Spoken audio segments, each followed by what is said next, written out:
He was captivated by the treasures of Rome: art, architecture, music, literature, and his new enthusiasm, archaeology. After I'd graduated from college, I was sent to Europe to study archaeology, Wilder recalled decades later. One day, our class in Rome was taken out into the country to dig up a bit of the Etruscan world, a street.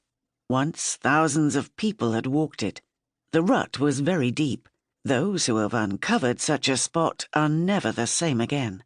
He wrote that each of us possesses something of the mind of an archaeologist, and that while people in previous centuries knew that many people had lived and died a long while ago, and that there were many people living on the earth, the modern mind grasps the reality that millions and billions have lived and died, and that probably billions and billions, let us not despair of the human race, will live and die.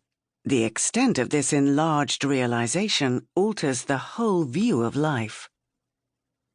Wilder's pivotal Italian year helped to forge his vision of the individual's relationship to the universe, the infinite permutations and combinations of the basic life events, or plots: birth, struggle, love, aspiration, defeat, transcendence, death.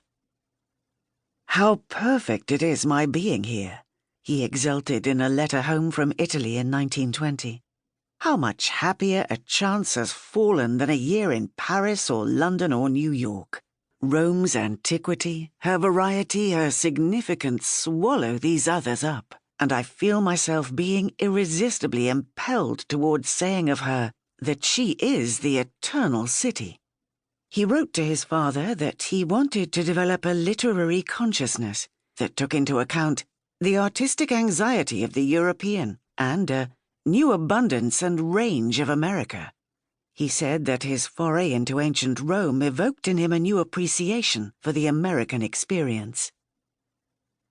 Amos Parker Wilder, father of Thornton and 4 other precocious children, was a journalist, consular official, and platform lecturer, with ambitious yet practical dreams for his sons and daughters. He deplored the fact that 4 of them seemed bent on becoming artistic writers, that is to say, unmarketable. Many years later, Wilder wrote that his father had read my numerous works with deep concern. They appeared to him to be, borrowing a phrase he had picked up in China, carved cherry stones.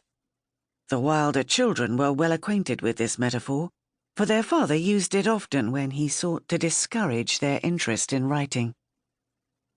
Amos Wilder hoped that Thornton would return from Italy in a year's time uncorrupted and equipped to earn a living. He worried about his son's seeming inability to concentrate and persevere, his tendencies toward wool-gathering and dilettantism. Amos concluded that teaching was the best fit for Thornton's temperament, and with the help of strong references from 2 of his son's Yale professors, secured a teaching post for Thornton. By the autumn of 1921, the traveller was settling into his job as assistant housemaster for Davis House and French teacher at Lawrenceville School, a few miles from Princeton, New Jersey.